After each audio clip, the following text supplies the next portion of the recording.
Saudara sekalian, jumpa kembali dalam Renungan Harian GK Kebonjati hari ini. Pada Renungan hari ini, saudara sekalian, kita akan membahas seorang Nabi Allah yang bernama Amos.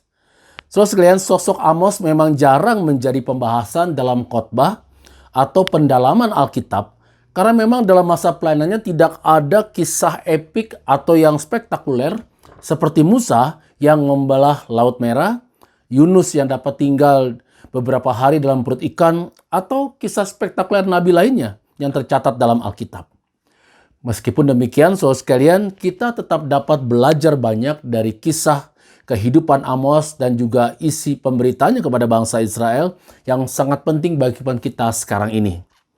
Nah, saudara sekalian, apa saja yang dapat kita pelajari dari kehidupan Amos?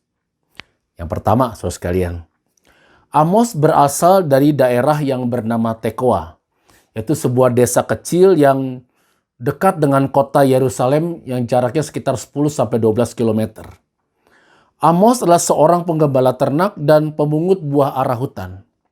Ia bukan berasal dari suku Lewi, bukan berasal dari keluarga imam atau keluarga nabi. Amos bukan siapa-siapa dan bukan apa-apa dalam status sosial kehidupan bangsa Israel saat itu. Itu bisa kita lihat dalam Amos pasal 7 ayat 14. Dia memperlihatkan dirinya bukan siapa-siapa dalam status sosial bangsa Israel. Tetapi Tuhan memanggil Amos menjadi nabi. Dan ternyata Amos dapat melakukan tugas kenabian dengan baik. Kenapa ia dapat melakukannya, saudara sekalian? Karena Amos mempunyai hati yang bersedia dan sukacita dalam melayani Allah. Amos 7 pasal 15.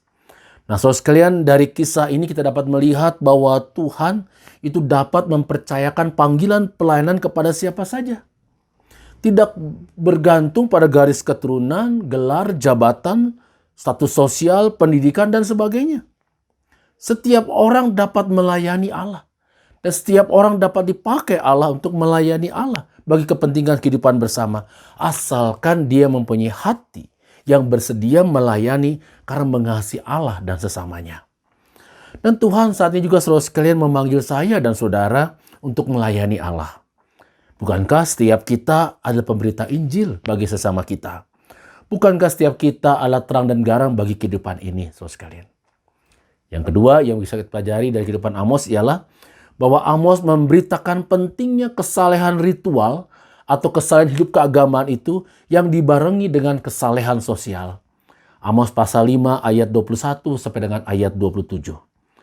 Amos hidup pada abad ke-8 sebelum Masehi, di mana pada saat itu Israel sedang berada dalam puncak masa kejayaannya, baik secara ekonomi, militer, politik.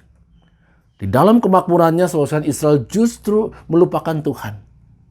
Mereka menyembah berhala, bobrok secara moral, dan melupakan kepedulian terhadap orang lain yang membutuhkan kehadiran mereka. Kitab Amos, saudara sekalian, mengingatkan pentingnya spiritualitas dan integritas dalam hidup ini.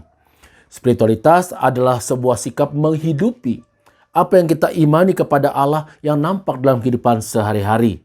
Ketika iman dipisahkan dari realitas kehidupan sehari-hari, seperti yang terlihat pada masa Amos, saudara sekalian, maka yang terjadi adalah orang melupakan Tuhan.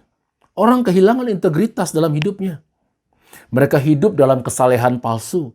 Terlihat saleh dalam percakapan, terlihat saleh dalam melakukan kewajiban-kewajiban agama, tetapi sangat buruk dalam perilaku kehidupan sehari-hari. Oleh sebab itulah, saudara sekalian, mereka yang kehilangan spiritualitas tidak akan mempunyai integritas dalam hidupnya. Tidak satunya antara kata dengan perbuatan, tidak dapat dipercaya kehidupannya oleh orang lain, bahkan saudara sekalian, kehidupan orang seperti ini dapat mendukakan hati Tuhan dan sesamanya. Amos menyuarakan kritik yang sangat tajam terhadap praktek kehidupan yang seperti ini. Nah, saudara sekalian, hal ini penting untuk kita perhatikan. Jangan sampai Tuhan juga membenci ibadah yang kita lakukan karena sikap hidup kita yang tidak benar. Bukankah Yakobus pernah mengatakan bahwa iman tanpa perbuatan adalah mati? Itu bisa kita lihat dalam Yakobus pasal 2 ayat 26. Oleh sebab itu, mari saudara sekalian, kita mengingat pesan Amos. Tumbuhkan spiritualitas, maka kita akan menjadi pribadi yang berintegritas. Yang ketiga, saudara sekalian, masa pelayanan Amos itu sangat pendek.